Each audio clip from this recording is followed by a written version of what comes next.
Assalamualaikum warahmatullahi wabarakatuh. Kembali bersama saya Mulia Motor, sahabat subscriber dimanapun Anda berada, sahabat semuanya. Untuk kesempatan pagi ini ya, kita mulai dengan Soul GT 125 ini loss kompresi. Tentunya langkah pertama kita buka bagian head dan kita periksa klepnya, apakah merapat atau merenggang. Baik sahabat semua, sebelum saya melanjutkan video ini, saya doakan dulu sahabat semua. Semoga sahabat semua berada dalam lindungan Allah Subhanahu wa taala.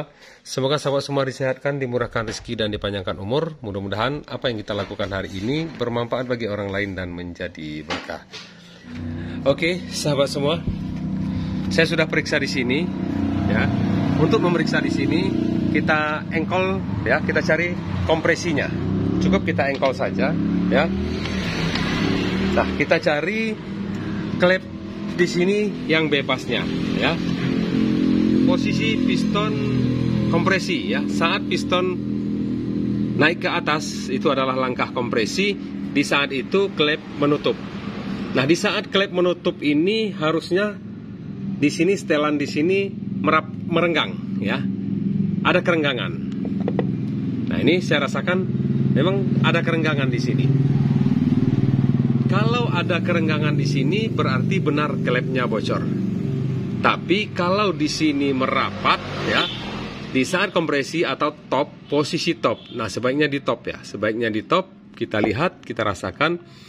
Kalau klep di sini benar merapat, berarti itu hanya sekedar kerapatan klep saja. Itu kita renggangkan klepnya, itu kompresinya akan kembali kuat lagi. Ya. Tapi kalau seandainya sudah di posisi top, tapi klepnya tetap merenggang, nah berarti itu ada masalah di bagian klep.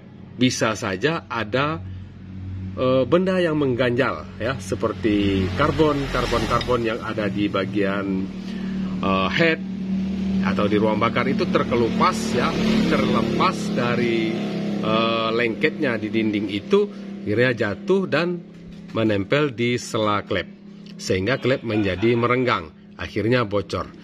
Kalau hal seperti itu terjadi, bisa diberikan oli. Dimasukkan oli ke ruang bakar lewat busi boleh, lewat karburator atau throttle body boleh, diengkol dan usahakan oli itu masuk sekitar 10 tetes kah, 15 tetes kah ke ruang bakar.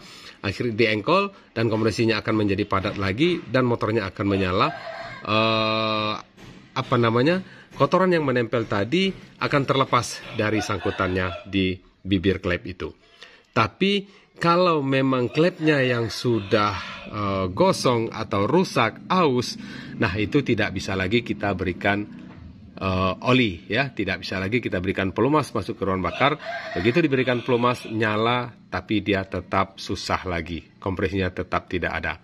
Nah, ketika sebaliknya terjadi, ketika kita berikan oli, kompresinya semakin padat dan nyala, terus kita matikan dia langsam, terus kita lepas gas dia langsam, ya, dan kita matikan, nyalakan gampang lagi, berarti benar yang mengganjal di situ adalah karbon yang ada di ruang bakar. Tapi hal seperti itu tidak boleh dibiarkan. Kenapa? Karena itu akan bisa saja itu akan terjadi berulang-ulang karena di bagian ruang bakar itu sangat kotor. Nah, solusinya tetap dibuka dan dibersihkan dan lihat klepnya dan periksa ring, periksa seal. Ya, bila perlu kalau bloknya masih bagus periksa ringnya. Bisa saja ringnya sudah mulai longgar. Dan periksa seal klepnya. Bisa saja seal klepnya sudah kaku dan keras. Oke, sahabat semua. Nah, untuk di motor ini saya akan buktikan dengan sahabat semua di sini apakah benar ini klepnya yang bermasalah atau hanya sekedar kotoran, ya. Nah, ini kita sudah lihat bahwa di sini klepnya longgar, ya. Ada kerenggangan di klepnya. Ada kerenggangan tapi tidak terlalu besar, ya. Kalau ada yang mengganjal, klepnya pasti akan terlalu besar. Nah, itu kalau saya engkol ya, kalau di engkol seperti itu suaranya. Loss, ya.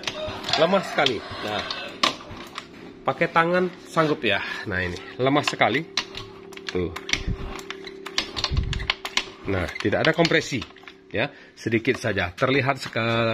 Terasa sekali kompresi itu bocor. Bisa juga kompresi itu bocor ke bagian belakang, ya, ke belakang. Maksudnya ke belakang itu kompresi bocor karena ring yang patah atau ring yang sudah longgar. Kalau tidak terdengar ke knalpot, tidak terdengar ke bagian intake, artinya kompresi itu sudah lari ke dalam mesin.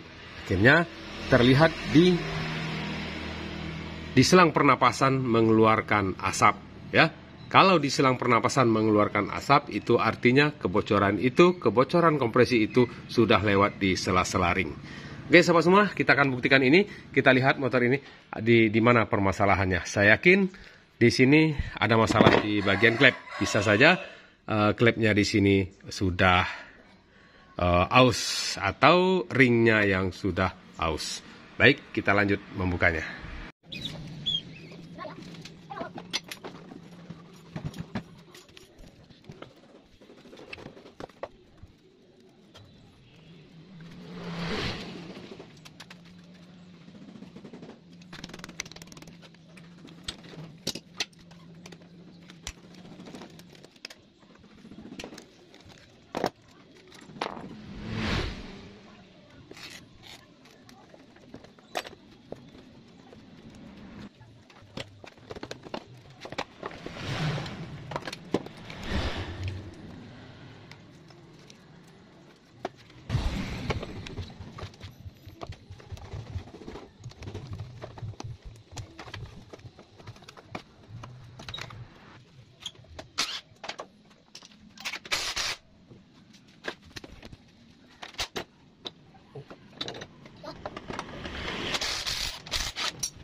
Oke, sahabat semua. Nah, ini sudah selesai kita buka semuanya, ya. Langsung saja kita tarik ke depan dan kita akan lihat di bagian klepnya seperti apa. Nah, ini, ya, kita lihat klepnya. Nah, ini sepertinya memang sangat kering sekali, ya. Mungkin bisa saja ada kotoran di bagian di sini atau memang klepnya yang sudah rusak atau aus, ya. Oke, kita lihat bloknya juga sekalian.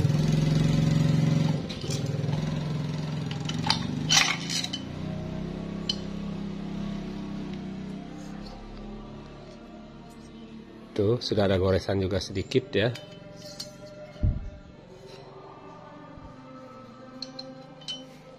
Oke, bloknya sepertinya memang sudah parah. Sepertinya ini motor ini kekeringan oli juga, ya, sahabat semua. Bisa saja gara-gara kekeringan oli, saking panasnya klepnya bermasalah, ya. Terlihat juga di bagian head tidak begitu basah, ya. Ketika kita tarik juga tidak begitu basah. Oke, sahabat semua, kita cek.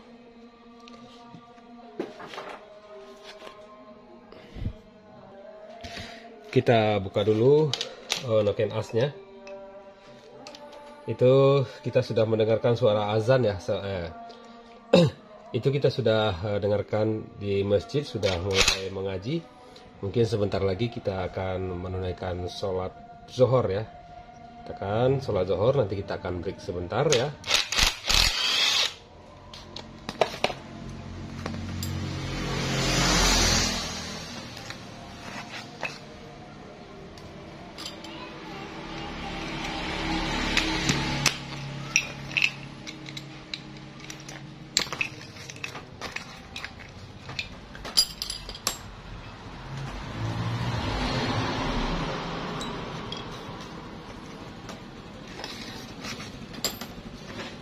Oke, sahabat semua, kita buka dulu klepnya ya. Kita buka klepnya. Apa yang terjadi di bagian klep?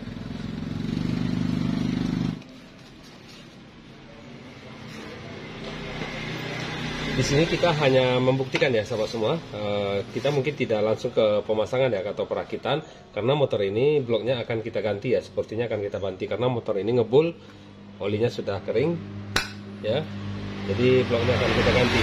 Kalau nanti saya sarankan kita harus boring ya, ganti tabung, kita ganti tabung, kalau tidak ya kita ganti. Sepertinya pemilik motor ini mau motornya cepat-cepat selesai.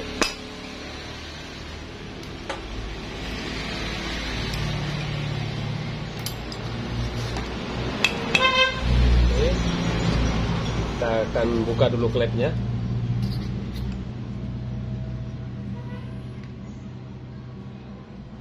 Saya curiga di klep X ya. Nah ini ya sahabat semua, klepnya sudah seperti ini. Nah ini kalau klep sudah seperti ini memang sulit ya sahabat semua, karena di sini sudah menempel sangat keras sekali ya, sangat keras sekali. Jadi hal seperti ini memang sulit. Kita berikan oli pun, kita berikan karbu cleaner pun, ini juga tidak akan hilang ya. Ini tidak akan terlepas ya. Ini memang sudah rusak klepnya. Ini klepnya sudah aus. Benar saja, memang motor ini harus di sekir klep. Atau saya tidak yakin lagi dengan klep ini, takutnya nanti bisa patah. Ya mungkin akan kita ganti. Terus selanjutnya kita lihat di klep in. Kalau untuk klep in masih bagus-bagus saja ya, masih bagus sepertinya. Tuh masih bagus, tapi sudah ada cekungan juga ya. Oke sahabat semua, sepertinya itu sudah terdengar azan. Sebenarnya saya akan jelaskan sedikit lagi, nanti setelah sholat kita akan jelaskan sedikit. Nanti setelah sholat, setelah makan siang kita jelaskan kembali.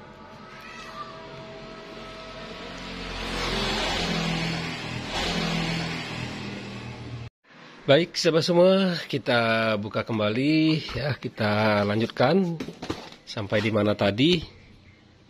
Sampai melihat klep ya. Klep ya. Nah, ini. Nah, seperti ini. Itu ya. Lihat di klepnya. Di seating klepnya sangat kotor sekali. Ya. Itu terjadi pada klep tadi karena motor ini sudah mulai berasap ya, sudah berasap.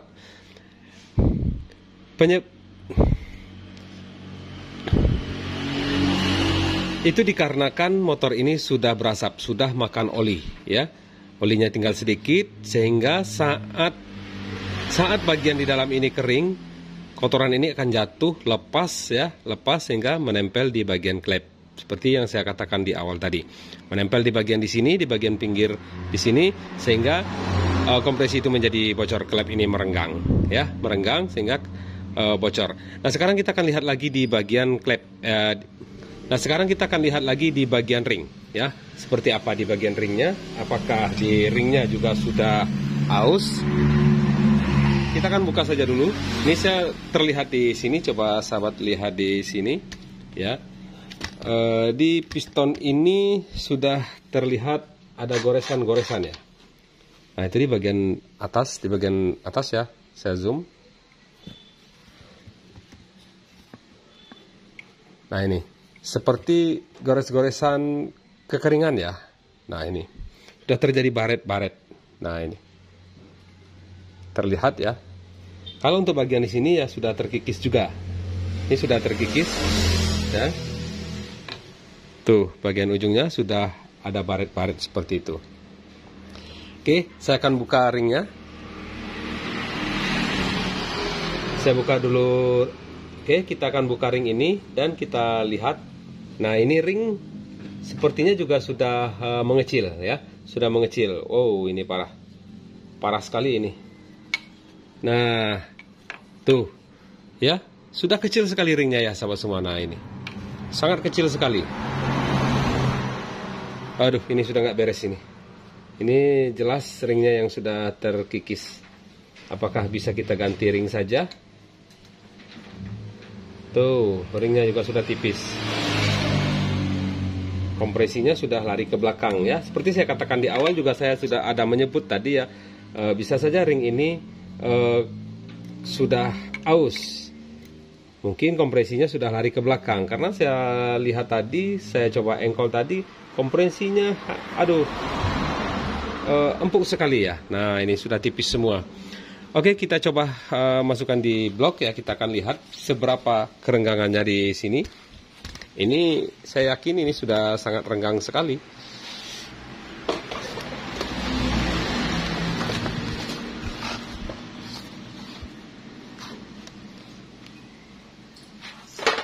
Oke, nih bagian di sini ya. Oke, di bagian di sini saja ya, kita coba ya, bagian di sini, bagian belakang yang belum tersentuh, yang belum terkikis nih, bagian ujung di sini belum terkikis nih. Kita coba masukkan di sini. Nih, yang pertama ya, yang di atas, yang pertama yang paling longgar. Nah, itu, sudah tidak ada daya jepitnya lagi ya, daya dorongnya lagi. Itu yang pertama, coba dilihat. Tuh kerenggangannya sudah lebih dari 2 mili ya. Itu ring kompresi ya. Ring kompresi sudah lebih dari 2 mili. Lagi, ring kompresi yang satu lagi.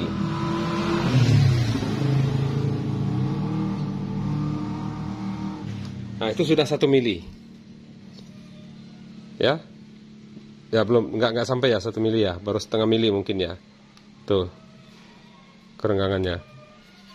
Yang kedua. Nah, ini kita coba ring spiralnya. Tuh, ring spiralnya sudah 1 mili lah, sekitar 1 mili.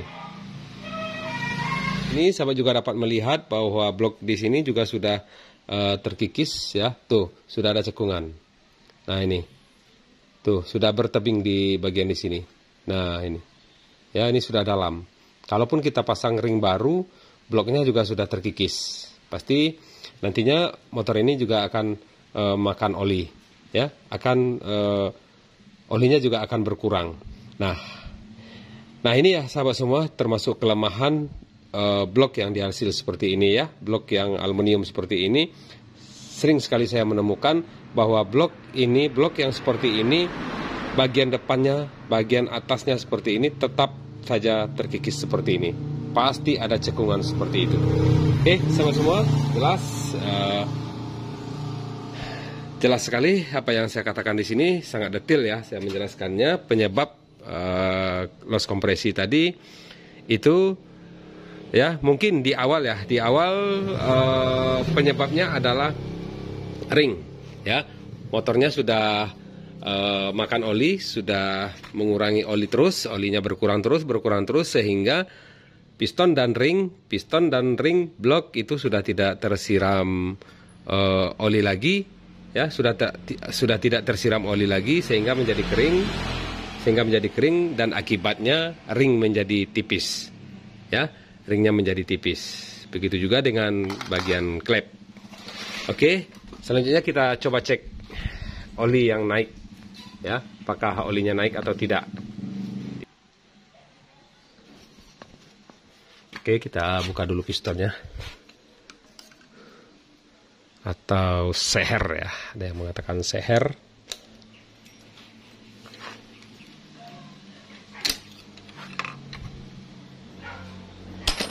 Baik, kita tarik ketengnya ke depan dan kita putar.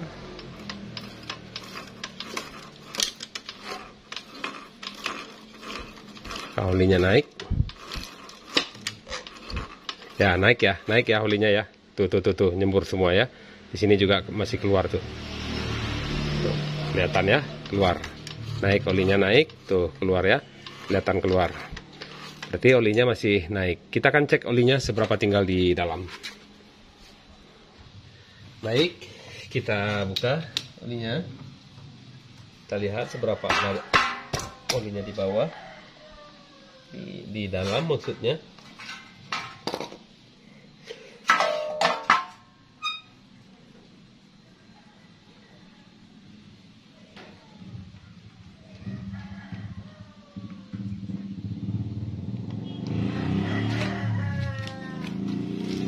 olinya sudah sangat parah. Nah itu ya, sedikit ya sahabat semua. Nah palingan berapa ini? Aduh,